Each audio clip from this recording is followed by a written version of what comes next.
हे भगवान, मुझ पर दया बना के रखना, जिससे मैं सदा दूसरों की मदद कर सकूं। इतना कहकर चीकू खेत में बीज बो देता है।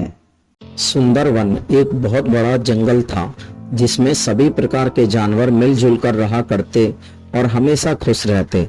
वह बहुत मेहनत व लगन के साथ खेती करते, जिस वजह से सुंदरवन में हमेशा खुशहाली रहती।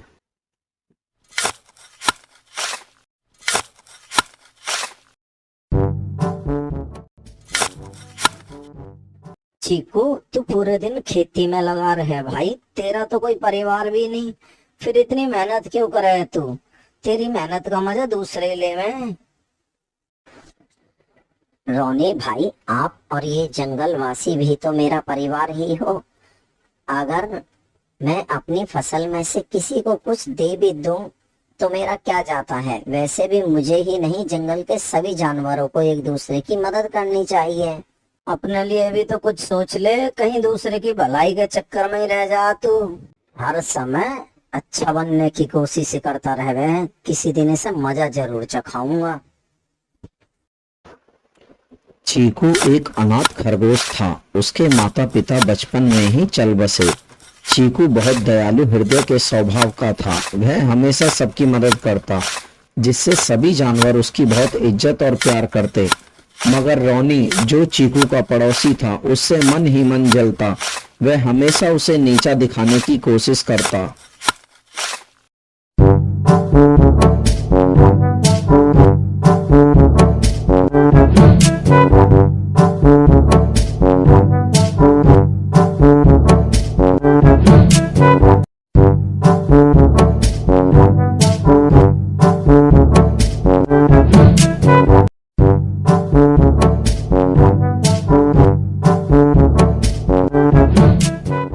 चीकू, सुबह सुबह कहाँ जा रहे हो?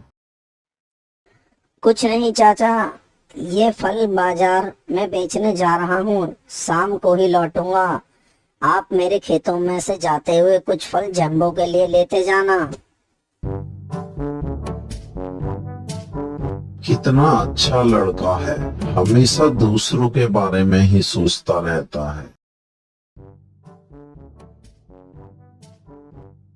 रास्ते में चीकू को जाते हुए कल्लो जादूगरनी मिलती है, जो उसकी परीक्षा लेने के लिए आती है।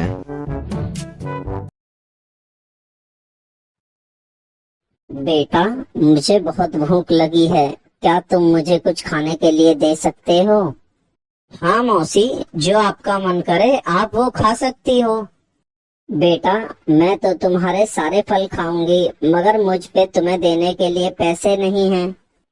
कोई बात नहीं मौसी, मेरी माँ कहती थी हमें हमेशा दूसरों की मदद करनी चाहिए, और वैसे भी मैंने आपको मौसी कहा है तो मैं आपका बेटा हुआ, आप सारे फल खा सकती हो।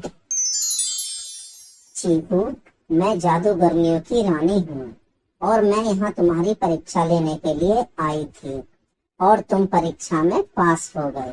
मैंने जैसा तुम्हारे बारे में सुना था, तुम बहुत दयालु और अच्छे स्वभाव के बच्चे हो। मैं उपहार में तुम्हें यह बीज दे रही हूँ। इन्हें जब भी तुम अपने खेतों में लगाओगे तो अगले दिन से ही इसमें अलग अलग तरीके के फल निकलने शुरू हो जाएंगे। मगर ध्यान रहे, तुम्हें हमेशा इससे दूसरों की ही मदद करनी है। अगर तुम्हारे मन में कभी भी लालच आया या तुमने कभी किसी की मदद नहीं की तो तुम्हें इसका नुकसान भी झेलना पड़ सकता है। और अब कुछ ही दिनों में जंगल में अकाल पड़ने वाला है, तुम्हें सबकी मदद करनी है। और हाँ, एक बात ध्यान रहे, किसी को इस जादुई बीज के बारे में मत बताना। इतना कहकर जादूगरनी वहां से गायब हो जाती है और चीकू वापस घर आ जाता है। मोटे, तू कहाँ से आ रहा है? कुछ नहीं दोस्त, चीकू के खेत से फल खा के आ रहा हूँ। अबे मोटे, एक दिन खा खा के फट जाएगा, चल निकल यहाँ से। इसी तरह दिन कट रहे थे। जैसा कि जादूगरनी ने कहा था, कुछ ही दिन बाद जंगल में सूखा पड़ जाती है और जिससे सभी के खेत सूख जाते हैं।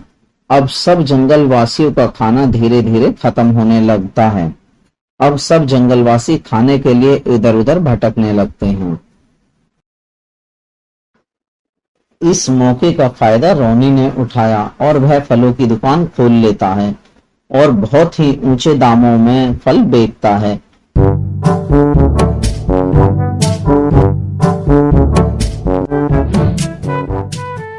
अबे जिसकी जेब में पैसा हो वो यही है दुकान पे, बाकी निकलो यहाँ से, भीड़ लगाने की जरूरत नहीं है यहाँ कोई। देखा, रोनी इस स्थिति में भी सबको लूट रहा है। कितने महंगे फल दे रहा है। सच में रोनी बहुत लालची और कमीना है। इसकी शिकायत हमें राजा शेर सिंह से करनी चाहिए। चीकू ने भी फल की दुकान लगा ली और वह सबको मुफ्त में फल देने लगा। सच में चीकू, तुम बहुत दयालु हो, बिल्कुल अपने माँ बाप की तरह। और वो एक लालची रोनी है जो सबको इस समय में भी लूट रहा है, जिससे कि जंगल के सभी जंगलवासी चीकू की दुकान पर ही आते। अब रोनी की दुकान पर कोई नहीं जाता, जिससे कि रोनी के सारे फल खराब होने लगे। यह देखकर रोनी को चीकू से और भी जलन होने लगी। वह चीकू के पास जाता है और कहता है, अब चीकू तू पागल हो गया क्या? सबको मुफ्त फल बांट रहा, यही तो कमाई का अच्छा मौका। रोनी, ये कमाई करने का नहीं, लोगों की मदद करने का मौका है। पर चीकू एक बात बता, सारे जंगल के फल खत्म हो गए, मेरे पास जो फल थे वो भी तुम्हारी वजह से सड़ गए। भाई तेरे फल ताजे कैसे हैं? तू कहाँ से फल ला रहा है? यूं तो बता, तेरे अभी तक खराब कैसे नहीं हुए? रोनी, मैंने अपने गोदाम में बहुत सारे फल जमा कर रखे थे जो कि अब इस समय काम आ रहे हैं। मुझे चीकू के फलों का गोदाम ही लूटना पड़ेगा, फिर उन्हें बेच के जंगल वासियों को खूब पैसा बनाऊंगा भाई मैं।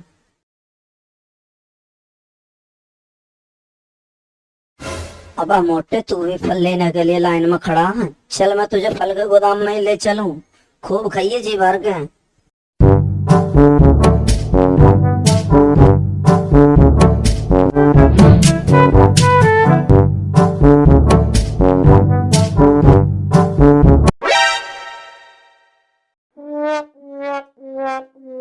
रोनी, यहाँ तो कुछ भी नहीं है। तुम्हारी वजह से मुझे दोबारा लाइन में लगना पड़ेगा। अब मोटे, तू बस खाने के बारे में ही सोचता रही हो। चीकू ने मुझसे झूठ बोला, जरूर दाल में कुछ काला। हमें चीकू के फलों का राज पता ही लगाना पड़ेगा। रोनी और मोंटू रात को चीकू के घर की दीवार के पीछे छुप जाते हैं और चीकू पर नजर रखते हैं, मगर उन्हें नहीं पता था कोई और उन पर भी नजर रखे हुए था। चीकू रात को अपने खेतों पर जाता है।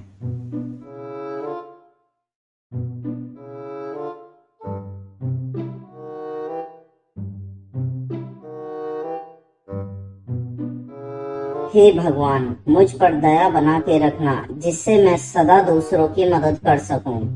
इतना कहकर चीकू खेत में बीज बो दे और अगले दिन चीकू के खेत में फिर तरह तरह के फल लगे हुए होते हैं।